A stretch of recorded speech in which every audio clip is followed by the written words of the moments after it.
Hello everybody, I'm Jackiekcooper, and my entertainment rundown for today is a review of Last Christmas. Now, the title of the movie comes from the title of a George Michael song. That song is played over and over during the film, and a lot of other George Michael songs are used, but they're used in the background. They're just background noise. It never dominates the scene with the music. I don't understand, if they were going to use George Michael songs, why didn't they let them come to the front? I think that was a mistake. It's just like a scene is going on, and in the back you hear, George Michael singing a song. Not the way to do it.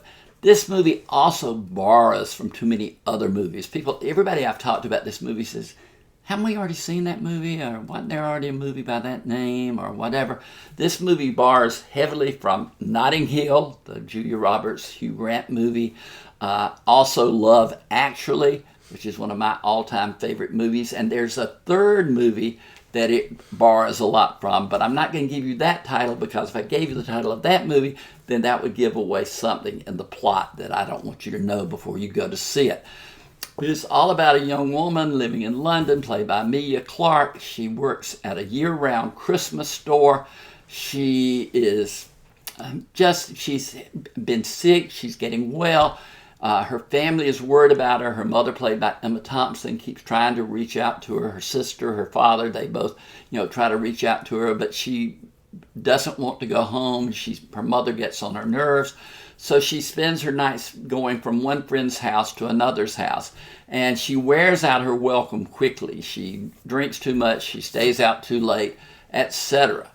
And why the shopkeeper, the woman who owns it, played by Michelle Yeoh, is willing to put up with this behavior is beyond me, but she keeps letting her go there even when she does things that cause damage to the shop.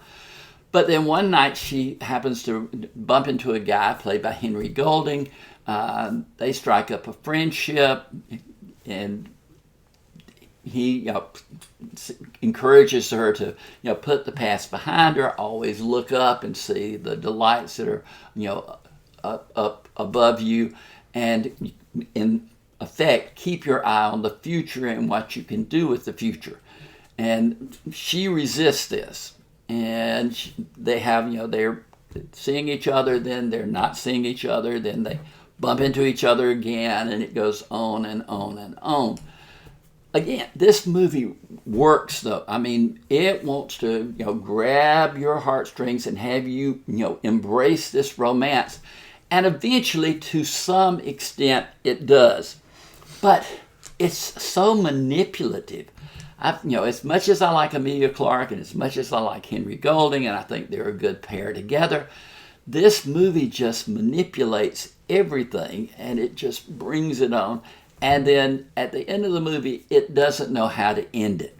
I'm not going to tell you any more than that, but when I watched it and I looked at the ending, I thought, this should have been a better ending. Not in substance as much, but in the way it's presented.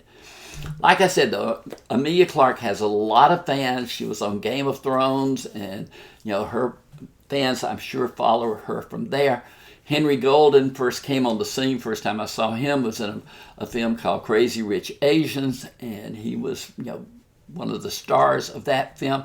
And these two do have chemistry together. Henry Golding is also really great at projecting through his eyes and his expressions, this sadness of, I wish things were better, but, they're not. And his eyes show that sadness. But again, to what avail? The story, like I said, takes a little bit from Love Actually, a little bit from Notting Hill, puts them together, and then goes forth. Emma Thompson wrote the script. She should have done a better job than she did. And as the mother, she is pretty effective. But it all depends on how much you are captured by Clarke and Golding together. The film is rated PG-13 because there is profanity and there are sexual situations. I scored it 5 out of 10.